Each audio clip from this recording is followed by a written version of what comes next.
Então, fala meus jovens, tudo bem com vocês? Aqui é o professor Márcio de História, trazendo mais uma aula para a turma do 8º ano. E na nossa aula de hoje, nós vamos entender um pouquinho sobre como as ideias iluministas chegaram na América e como elas influenciaram principalmente alguns movimentos aqui no Brasil, tá certo? Então, vamos para a aula. Então, meu jovem, é o seguinte, primeiro de tudo, a gente tem que lembrar que nos últimos capítulos nós vimos ideias iluministas, que foi aquele movimento filosófico que aconteceu no século XVIII na Europa, e eles pregavam ideias como liberdades individuais, poder de escolher um governo, direitos naturais, também autonomia do indivíduo, defendiam também o fim do absolutismo e conceitos como a tripartição do poder, que antes era concentrado só unicamente no rei. Então eles defendiam que fosse tripartido em executivo, legislativo e judiciário, e também a instituição de uma constituição. Então esse movimento influenciou também a Revolução Francesa e saiu influenciando vários movimentos mundiais, como a independência das 13 colônias, de como era chamado os Estados Unidos, e hoje nós vamos falar um pouquinho sobre de como essas ideias chegaram aqui. Primeiro de tudo, durante o Brasil Colônia, a metrópole portuguesa não teve grandes preocupações de formar uma elite intelectual no Brasil. E assim, o Brasil passou muito tempo sem ter uma universidade.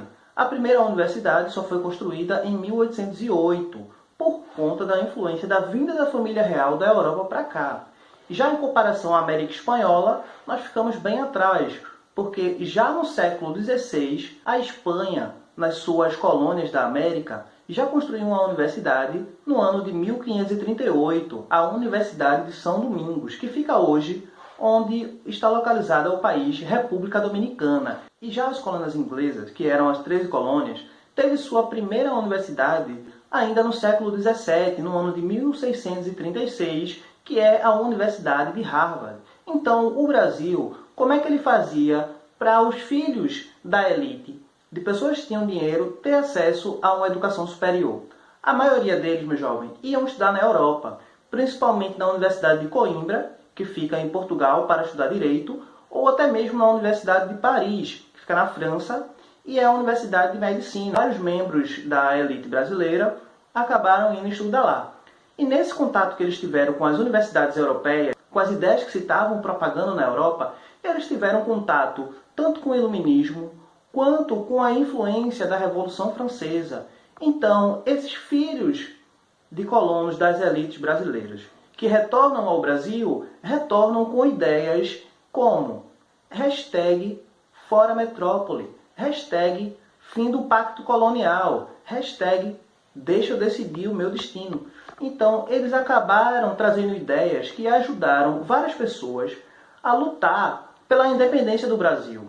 Por quê? Temos que lembrar o seguinte, que existia um pacto colonial, que a colônia, que era o Brasil, só poderia comercializar com Portugal. Mesmo se a Inglaterra, se a Alemanha, se a França fizesse ofertas melhores dos produtos brasileiros, o pacto colonial impede do Brasil fazer comércio diretamente com os países. Então, nos portos brasileiros, só aportava um navio português ou autorizado por Portugal. Então, meu jovem, essas pessoas que iam estudar na Europa e traziam suas ideias, acabaram por influenciar dois movimentos bastante significativos aqui no Brasil, que foi a Conjuração Mineira e a Conjuração Baiana. Então vamos lá analisar primeiro a Conjuração Mineira. Como o seu nome já diz, ela aconteceu no estado de Minas Gerais, um estado bem característico porque já existiam várias revoltas, e essas revoltas se caracterizavam como uma revolta separatista, porque elas tinham o objetivo de se separar de Portugal. Então, na capitania de Minas Gerais, já tinha havido várias revoltas, como a Revolta dos Emboabas, foi quando os paulistas encontraram ouro e queriam proibir de outros forasteiros tivessem contato com o ouro. E também teve a Revolta de Filipe dos Santos, que nós trabalhamos também no ano passado, que foi aquela revolta liderada por Filipe dos Santos contra as formas de exploração da metrópole com a colônia, principalmente na cobrança de impostos, assim como o quinto e as casas de fundição. No núcleo desse movimento Conjuração Mineira fazia parte vários membros da elite, Então, eles estavam revoltados principalmente com as formas abusivas de cobrança de imposto. Queria também mais autonomia para o Estado. Então, meu jovem, o que é que acontece? Minas Gerais, durante o século XVIII, foi um dos estados mais ricos do Brasil, por conta da extração de ouro e também de diamantes. E aí o que é que acontece? O governo português forçava cada vez mais a cobrança de altos impostos. Quando ocorreu uma diminuição da arrecadação do ouro e dos impostos, o governo de Portugal recebeu isso com desconfiança, achando que o contrabando tinha aumentado e o imposto não estava chegando à metrópole, que seria em Portugal. Então, o governador da capitania, chamado Visconde de Barbacena, ele institui agora que a lei do quinto vai mudar. Agora, diferente de você pegar uma quantidade de ouro e doar 20%, que seria um quinto, agora ele queria instituir um imposto que anualmente todo minerador, toda pessoa que coletasse ouro, fosse obrigada a pagar 100 arrobas de ouro, que corresponde a 1.500 quilos de ouro. Mesmo se você não conseguisse pegar isso durante o ano, você ia ter que dar um jeito de pagar para o governo português, além também de pagar as dívidas atrasadas. Então, meu jovem, sobre essa ameaça de instituir agora os 100 arrobas, que ficou denominado como a derrama, o imposto da derrama, várias pessoas se juntaram e começaram a fazer reuniões secretas. E essas pessoas nós damos o nome de conjurados. Porém, meus jovens, a revolta não chegou a acontecer. Por quê? Um dos integrantes dos conjurados acabou delatando o grupo que eles pretendiam, além de criar uma revolta, nessa revolta eles pretendiam criar também, ficar independentes de Portugal, ter autonomia, instituir uma república e o voto direto.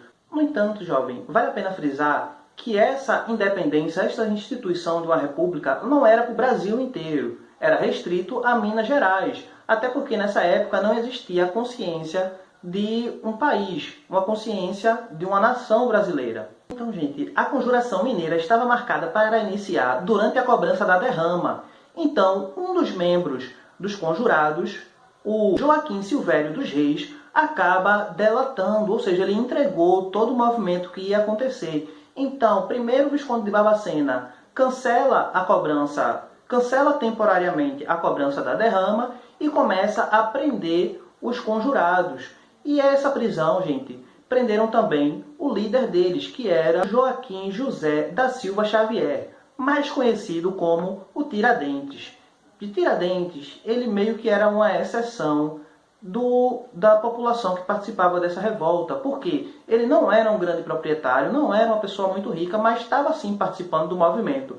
E ele foi considerado o líder. Então, durante um processo de investigação que durou mais de 3 anos, os conjurados receberam penas variadas, desde o exílio na África, prisão perpétua em Portugal e a pena mais dura, que foi para o líder, o Tiradentes, que recebeu a condenação de enforcamento em praça pública. E após o seu enforcamento, ele foi esquartejado e suas partes foram espalhadas pela cidade para servir de exemplo para que movimentos assim não venham mais a acontecer na colônia. E agora, meus jovens, vamos falar um pouquinho da Conjuração Baiana.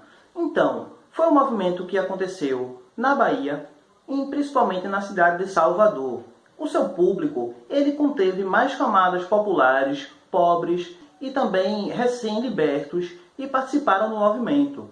A crise que estava se passando na Bahia vinha desde a transferência da capital de Salvador para o Rio de Janeiro, onde também as altas taxas de impostos estavam deixando as pessoas com dificuldade de conseguir dinheiro para a alimentação. E também, muitas terras também foram deixando de produzir gêneros alimentícios para a população da colônia para produzir cana-de-açúcar, que era a principal riqueza da época. Então, esse descontentamento acabou gerando uma inspiração. Então, gente, inspirados na Revolução Francesa e no processo revolucionário que aconteceu no Haiti, quando um grupo de escravos pegaram em armas e fizeram a revolução e decretaram a independência do Haiti à Espanha, os membros da Conjuração Baiana começaram distribuindo panfletos pela cidade. E nesse panfleto eles passavam suas ideias, que queriam desde a instituição de uma república a separação definitiva de Portugal